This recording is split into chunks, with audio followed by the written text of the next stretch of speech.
I'm sure like many people, my initial impression of Foamstars from the trailers was, here is Square Enix's take on Splatoon. While that impression is accurate because you fill in the arena and move faster on your own colour foam, that's where the similarities end. So far, I've played over 11 hours of Foamstars and it's been really cool checking out the game.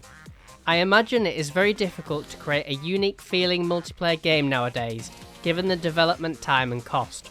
But I'm glad, just like Crash Team Rumble last year, Foamstars feels truly unique to play, despite its slight similarities to Splatoon. Before you get into Foamstars for reals, the game has a handy tutorial going through the game's mechanics. To summarise the tutorial, you foam up your arena with your colour foam. While travelling around the arena, you can foam board around at quicker speeds on your team's colour foam. You gain no speed advantage on areas of the arena that have no foam on it, but movement is slower on the opposing team's colour foam, whether on foot or your foam boarding. To defeat opponents, you need to foam them up. In other words, hit them enough times that foam builds up and creates a bubble around that enemy player. When players are foamed up, they have highly restricted movement and are vulnerable to finishes. To perform finishes, players must burst the bubble of enemies by hitting them with their foam board. However, players can also be rescued by allied players slapping the bubble and giving players effectively a revive. There are 8 Foamstars in total, 7 unlocked and 1 locked, each having a unique weapon, 1 super ability and 2 skills to use. All the characters I tried have been distinctive both in their main weapons design and how their abilities function. All the Foamstars have a good default aesthetic, but it wouldn't surprise me if Soa becomes a bit of a fan favourite. Don't ask me why, I just have that feeling. Foamstars features 3 competitive game modes, Smash the Star, Happy Bath Survival and Rubber Duck Party, plus Missions mode which contains single player tutorials posed as short horde modes. The game also has a cooperative survival mode. In all modes except tutorials, teams are made up of 4 players. In Smash the Star, each team starts with 7 lives and must deplete the opponent's lives to reveal that team's Foamstar. The Foamstar is that team's most valuable player. Once the Foamstar is revealed, that player must be defeated to win the game. I cannot confirm this, but I think that Foamstar receives a moderate increase to their health, given that they now have a target on their back. This mode is pretty fun. If you end up being the Foamstar, you've got to play the meta game of attacking the opposing team's player or Foamstar, while also not getting foamed up yourself. If you're not the Foamstar, you can now play more aggressively, since your chills, as the game calls kills, no longer really matter, and defeating the opponent's team's Foamstar is what is needed to win the game. So basically, just defend your marked player and eliminate theirs.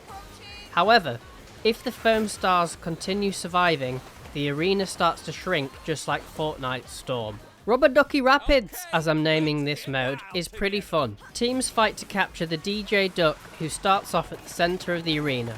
As teams capture and hold control over the duck, DJ Deck moves slowly towards the opponent team's base. Teams can boost the duck's progress, however, by holding control over it and dancing upon the DJ Deck. This is a risk-reward move, because dancing can provide a large amount of progression but leaves you completely open to attack.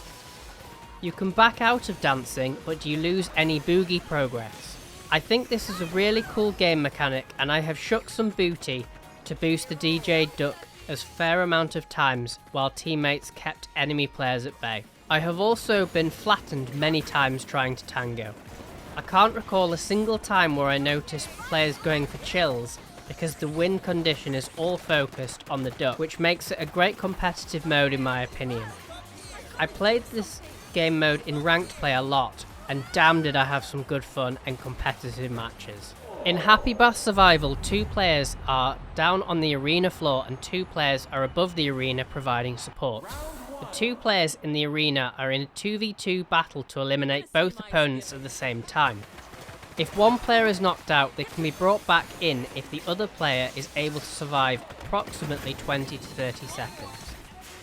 The 2 players on either team above the arena are able to foam up the area from many angles that can't otherwise be reached from the ground. Plus, they can foam grenade and cause damage to opponents from above. I find this mode to be the least fun of the three in the game, as there isn't much back and forth. Most of the games I've played have been foaming up the arena only for the actual engagements to last very little amount of time and then start over again. Given that the players from above have superior reach, they can be an absolute pest for movement, so I usually spend most games just running away from the opponent's colour foam so I can actually move rather than engaging with the other players on the ground. I'm glad that the developers have implemented a ranked mode so early in the game's life. Really nice to see. The ranking up system is pretty interesting though. Initially, you need to win 3 matches while losing 2 or less matches on the way. Once you've done that, you then have to complete a ranking up trial, where the same rules apply. This seems like a great way of doing things, at least by my instincts. All modes are in rotation. In solo missions, players are shown how each character's abilities work using a very easy to complete horde mode, which comprises of slow moving targets in lanes, so very simple to play. In cooperative mode, 4 players take on lanes of enemies who attempt to reach the generator at the back of the arena. The generator can only take so much damage before it is destroyed and ends in defeat. Enemy variety is decent in this mode, but replay value is highly limited since each playthrough is much the same. As players complete each wave, they are given the choice of 3 upgrades that persist until the end of the match. There are 10 waves in normal mode, and I was unable to find a match of hard mode to find out what that was like. Honestly, each map pretty much plays exactly the same as each other. That's not a negative on the map's designs, which are visually appealing, full of colour, especially once they get foamed up. I really like the game's general aesthetic and vibe. It's bright and highly flashy, but the downside can be poor visibility on players on certain occasions. The game does highlight everything really well, so I don't really know how the developers could improve this. It's just the nature of the map, when in the latter stages of a match, since the foam piles up, identifying exactly how far away a player is when there is a wall of foam between you is just a bit of a guessing game. Default character designs are pretty cool, so I personally didn't have much desire to change them. If I had wanted to, there are very few unlockable cosmetics that are not paid for. The Battle Pass is reasonably priced at $4.99, however costume packs can be priced between $8.99 and up to £37, which is just crazy! This makes some DOA costume packs look reasonably priced, and they just aren't. You can of course customise more than character skins if you wish, and prices for those are fine. Match wait times can take a while, which concerns me about the game's take-up and possible longevity going forward, especially given that it's a game included in February's PlayStation Plus games. It strikes me as the type of game that people will dabble with for an hour or so and may have had enough. The main hub of the game is rather barren and could be better utilised. I personally just use the menus to get into matches, as it's much quicker than using the hub, which in my opinion adds nothing to the game. I haven't experienced any glitches, bugs or performance related issues, which is somewhat amazing given the state of some games that launch nowadays. I have had 2 ranked matches lose connection, which is highly annoying given that the game's systems then count it as a loss, even when the game only lasted for 1 minute. I'd rather get banned from matchmaking for 15 minutes or something along those lines. Even that's annoying when it's not my fault, but when I get a loss that I didn't deserve, it's super duper annoying. On PlayStation 5, the game's visuals are clean and the performance during my time playing has been stable and consistent. I think Foamstars is well worth checking out, especially given that it's free with PlayStation Plus games for February.